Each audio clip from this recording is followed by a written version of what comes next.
Well, guys, it's over. Jujutsu Kaisen Modulo has officially ended. And what is Yuji's next plan? Video by Jordan is wanted. Seems that the amazing sequel to Jujutsu Kaisen JJK Modulo has finally come to an end after 9 months of weekly chapters, making it a total of 25 chapters. Today we got the last chapter with a nice little ending to this amazing spin-off. But right before we get into that, I would like to quickly ask the viewers to subscribe to my channel since roughly 99% of my viewers aren't subscribed. Okay, thank you. Now after Honestly, if there's no sequel to Modulo, then I gotta be honest, the only good part about Modulo was really just Yuji ore farming at this point.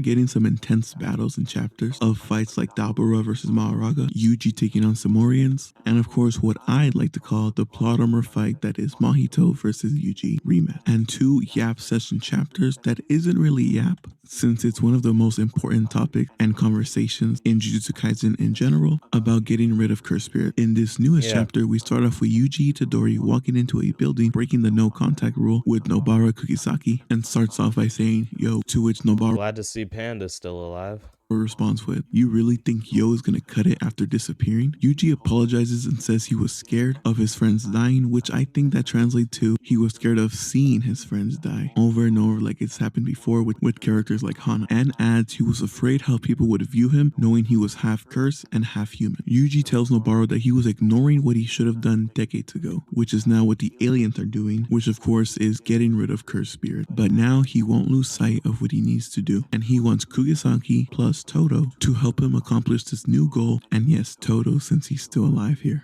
And the new goal being any cursed spirits that are still born, because yes, a small amount of cursed spirits will still be born, should be exorcised immediately before they can gain any strength. They also have to teach the current sorcerers about barrier techniques such as Master Tengen. Next, they'll find every individual with a physically heavenly restriction, trace/map down their entire bloodline. So they gotta hunt down Tojis and Makis, basically.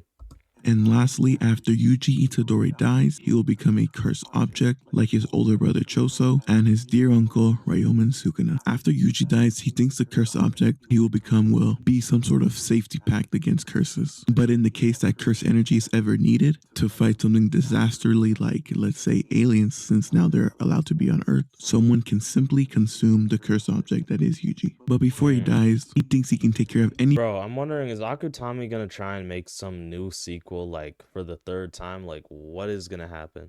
problem for the next 200 or 300 years, since that's about how much he has left to live. And this is also where we get the sad reveal that the 3rd friend of the trio, Megumi Fushiguro, has already passed at this time. As stated when Nobara says, "Potential man forever, I guess." "At times like this, I wish Fushiguro were here." We cut to Yuka and Tsurugi and others playing catch while discussing the future, where they start watching a broadcast of Curses, which was made by Wee and the new Shadow Style students. The Dabura versus Maharaga fight was streamed everywhere, and what I find really interesting is that a news reporter pointed out that the cursed spirit that Dabura was fighting, aka Maharaga, was the same cursed spirit that Gojo defeated 69 years ago in Shinjuku. We then cut to Yuka and Tsurugi talking to that lady that we saw at the beginning of the series, which turns out to be their mother. And she begins to lecture them, telling them that even though everything worked out great, Yuka still hid her illness from them, and Tsurugi was fighting an alien, which was Marulu. And as she walks away, she says, "I'm honored to give birth to both of you. Your grandparents, that being Yuta and Maki, would be very proud of you along with your father," which is Iroi Okotsu. We end off the series with a final Oh yeah, Yuta's been getting some glaze. Apparently Prime Yuta is super strong or whatever.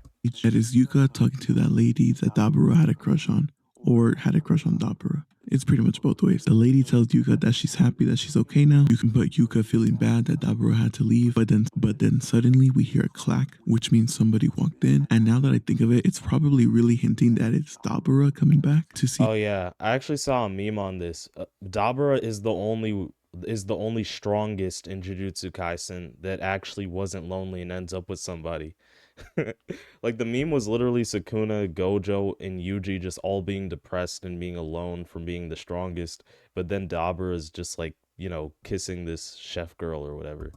Here, the first time I read this, I honestly thought that it was Yuka's dad, Iroi Okotsu, but it pretty much makes more sense that it's Dabura. Then at the bottom of the page, we end off with the final panel saying, The end. We also Mm. got this amazing double spread of all the characters in this series, including my goat, Yuta Akotu, and let me just say, those stitches look amazing. I like this chapter a lot. It was a great calm way to end this series. I gotta be honest, I still don't get like what was the purpose of Akutami making this. It was cool to see like a prime Yuji, and it was also cool to see Mahito again and see Yuji ore farm on Mahito. But Modulo had like no purpose of being made. Did they even like get rid of curses permanently? Like, did they actually accomplish that? And it excites me to know what's coming next for JJK. Would we get another sequel or maybe a prequel? People's backstories like Iroyo Kotsu, which I would love to see Kage. I know he was probably a terrible father, but I'm still very interested to know more about that character. I But feel like it's just very hard to make anime sequels, man. Like with stuff like Boruto, and maybe we might even get like Two Piece. There might be a second part of One Piece with like Luffy's son or something. It's just I feel like Akutami just kind of sold Jujutsu Kaisen's ending and he tried to make Modulo to make up for it, but it doesn't really make up for it in my opinion. I feel like he should have just made a better ending for Jujutsu Kaisen, but manga authors always got to rush the ending. Even the Chainsaw Man author Tatsuki Fujimoto is rushing Chainsaw Man, and he's ending it with part two. A lot of fans were hoping for a part three. hey, I personally love this sequel. I love the art style that Yuji did. No, not Yuji the character, Yuji the artist for Gege. I love the art style, even though I mean, yeah, I guess it's an okay sequel. I just it's just hard for me to glaze it, man, especially with JJK's original ending.